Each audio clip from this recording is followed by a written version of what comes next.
que vous attendez d'aujourd'hui, de cette mobilisation? Le retrait des mesures qui sont combattues par la mobilisation des étudiants, des personnels universitaires et de l'ensemble des personnels de l'enseignement supérieur. Notamment le retrait sur le décret, mais il y a toute une série d'autres revendications sur l'application de la loi LRU qui sont rejetées par l'ensemble de la communauté universitaire, on va dire.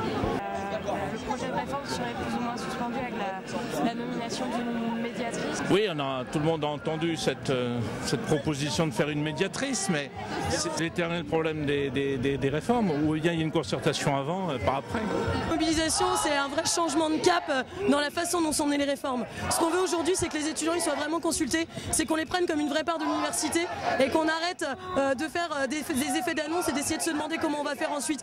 On a fait un effet d'annonce avec le plan licence, on a mis tout l'argent au sein de l'université, mais on ne sait même pas ce que ça devient aujourd'hui. On a fait un effet d'annonce avec la L1 Santé, qui est un scandale. Aujourd'hui, on a dit ouais, on va mettre tout le monde dans les mêmes promos, dans les mêmes amphis, mais on ne sait toujours pas comment on va faire. Il y a la question du numerus clausus qui est toujours pas résolue. Il y a aussi la masterisation où on fait l'effet d'annonce puis après on se demande comment on va faire. Nous aujourd'hui, ce qu'on veut, c'est qu'on prenne le temps de la concertation, du dialogue et qu'on respecte enfin les engagements de faire des étudiants des acteurs de l'université et pas seulement juste des gens qu'on envoie dans la rue parce qu'on les écoute pas. Aujourd'hui, la ministre, elle avait dit qu'elle serait la ministre des étudiants. Aujourd'hui, elle n'est pas la ministre des étudiants visiblement, elle n'est pas non plus la ministre des enseignants puisque eux aussi sont la rue. Donc aujourd'hui, il faut qu'elle change son cap, il faut qu'elle change sa façon de faire.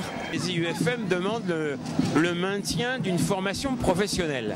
Le ministre nous a vendu un pseudo-recrutement des enseignants à Bac+5, alors qu'on est déjà dans le cadre d'une formation à Bac+5, puisque les étudiants présentent le concours à la licence, ils ont une année de PE1 puis une année de PE2. Simplement, il y a une année, la dernière année, la 5e année, est une année de formation payée où les enseignants, enfin les titulaires du concours ont un statut de stagiaire de l'éducation nationale. Ce dont il est question là, c'est de rester à Bac+5, ni plus ni moins, en supprimant la dernière année de formation professionnelle payée.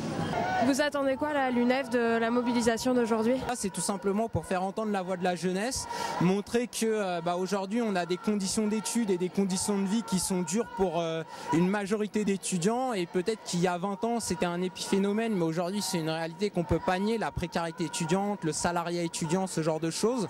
Et donc aujourd'hui c'est pour ça qu'on a appelé à la mobilisation avec un cortège jeune pour faire entendre la voix des étudiants et que notamment dans les différentes réformes qui vont être faites par le gouvernement, et notamment je pense en particulier au plan de relance, que les étudiants soient pris en compte, que le chômage des jeunes soit pris en compte et que la précarité étudiante soit pris en compte. Vous serez dans la rue le 18 mars avec les syndicats ou pas?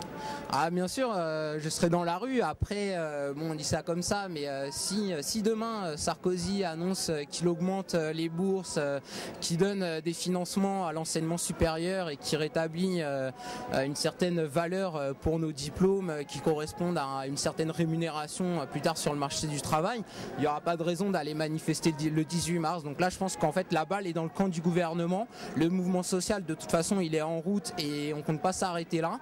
Donc là le gouvernement, on n'a plus qu'à attendre qu'il prenne en compte ce qu'on raconte.